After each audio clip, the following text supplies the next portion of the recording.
Que é o William Penteado do canal NutroSide. E hoje eu irei falar de uma das minhas ervas favoritas. Sim, o coentro. De início eu quero começar um pouco falando sobre a história do mesmo. Bem, ele era muito típico e ainda é típico nas regiões da Grécia, tanto na Grécia Antiga quanto na Grécia atual. Ainda é cultivado com uma certa parte também com relação à cultura de lá e também é um ambiente bastante propício.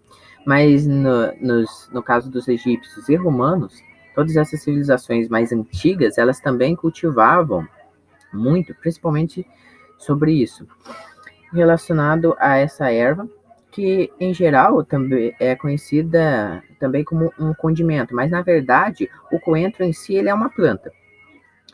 As sementes do coentro podem ser consideradas um condimento, assim como o açafrão, a parte de algumas pimentas, como a pimenta do reino, entre outros tipos de especiarias.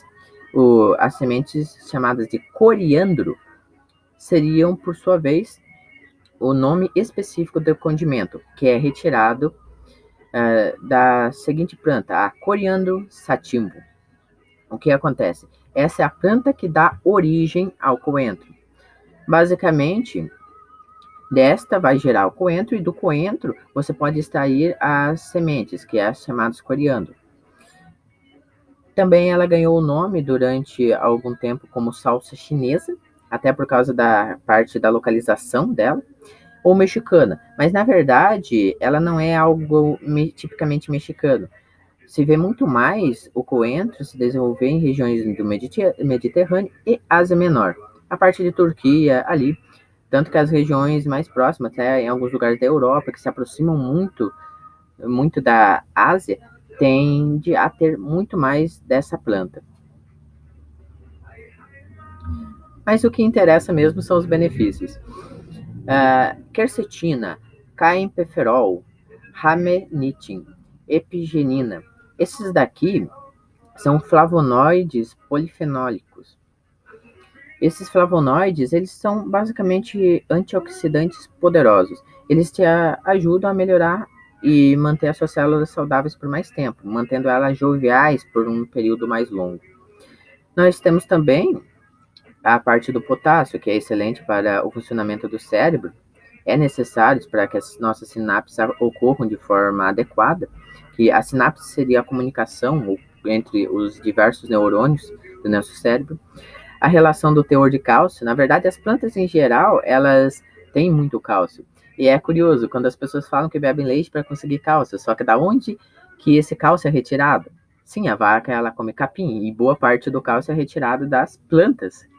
E o teor de cálcio no coentro é bastante elevado, o que é algo interessante para uma pessoa que deseja ossos fortes ou tem algum problema com osteoporose. Nós temos a parte do manganês, o ferro, necessário para que você evite doenças que acabam te deixando fisicamente muito fraco, como a própria anemia. A parte do magnésio, eu já fiz um vídeo falando sobre a importância do magnésio, devido a ele ser um dos mais abundantes no nosso corpo.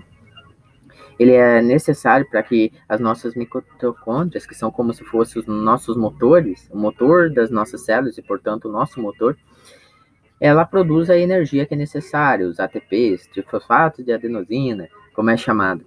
Tem uma relação muito forte aqui com o magnésio. E já por ela ser uma planta, como eu falei naquele vídeo, o magnésio, ele se localiza basicamente no centro da molécula de clorofila. É muito similar à parte da hemoglobina. No centro da molécula da hemoglobina, digamos assim, que faz a coloração vermelha do nosso sangue, nós teríamos aí o ferro. Só que no caso da parte das plantas, nós teríamos o magnésio no centro da molécula de clorofila. A fórmula é muito similar em basicamente as duas aqui. Há uma relação bem interessante. Também nós temos a vitamina A, que pode ser considerada excelente para a visão. Nós temos a vitamina B. Eu vou fazer um vídeo falando sobre vitaminas, especificamente eu penso fazer sobre a vitamina B6, por causa que há uma relação do B6 com o magnésio. O que acontece? A vitamina B6, ela ajuda a levar o magnésio para as partes do corpo que mais necessitam deles. Magnésio em excesso ele pode causar algumas consequências, como, sei lá, você ter diarreia ou você ter alguns problemas até nos seus ossos, podendo gerar uma relação ali até de osteoporose, o que é curioso. Mas não se assuste, na verdade, a maioria das pessoas tem deficiência de magnésio, então, e a quantidade recomendada, na verdade, é sempre muito maior do que de fato, até na suplementação, a gente toma. Então, não precisa se preocupar com isso, que é algo mais raro. As vitaminas do complexo B são muito boas, mas eu vou destinar alguns vídeos falando sobre elas. A vitamina B12 eu também quero comentar mais a fundo. A vitamina C, as pessoas elas conhecem muito mais por causa para prevenir gripe, mas tem outros benefícios.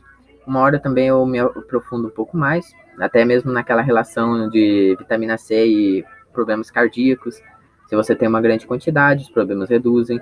A vitamina K, que é um anticoagulante. Na verdade, temos vários vitâminos, como eles chamam, a vitamina K2, a MK7 especificamente, tem uma relação parecida com a vitamina B6 com magnésio, só que a vitamina K, ela leva o cálcio para as partes mais necessárias, que seriam os dentes e os ossos.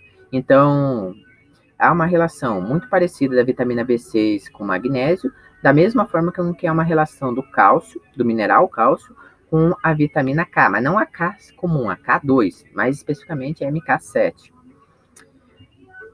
Continuando, agora em alguns benefícios mais específicos que acho interessante abordar. Olha, em relação assim, à parte de antisséptica, ou seja, ela inibe a ação de bactérias ruins.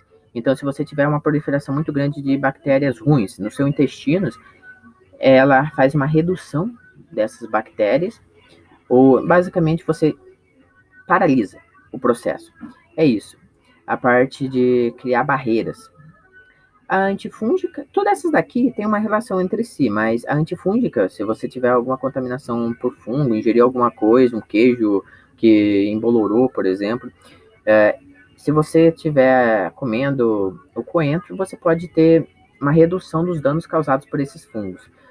É antioxidante, como já se sabe, o antioxidante diminui a quantidade de radicais livres. É desinfetante, justamente por causa dessas ações aqui que ela acaba assumindo. E também antibacteriana. Há vários micro-organismos que são ruins de se ter.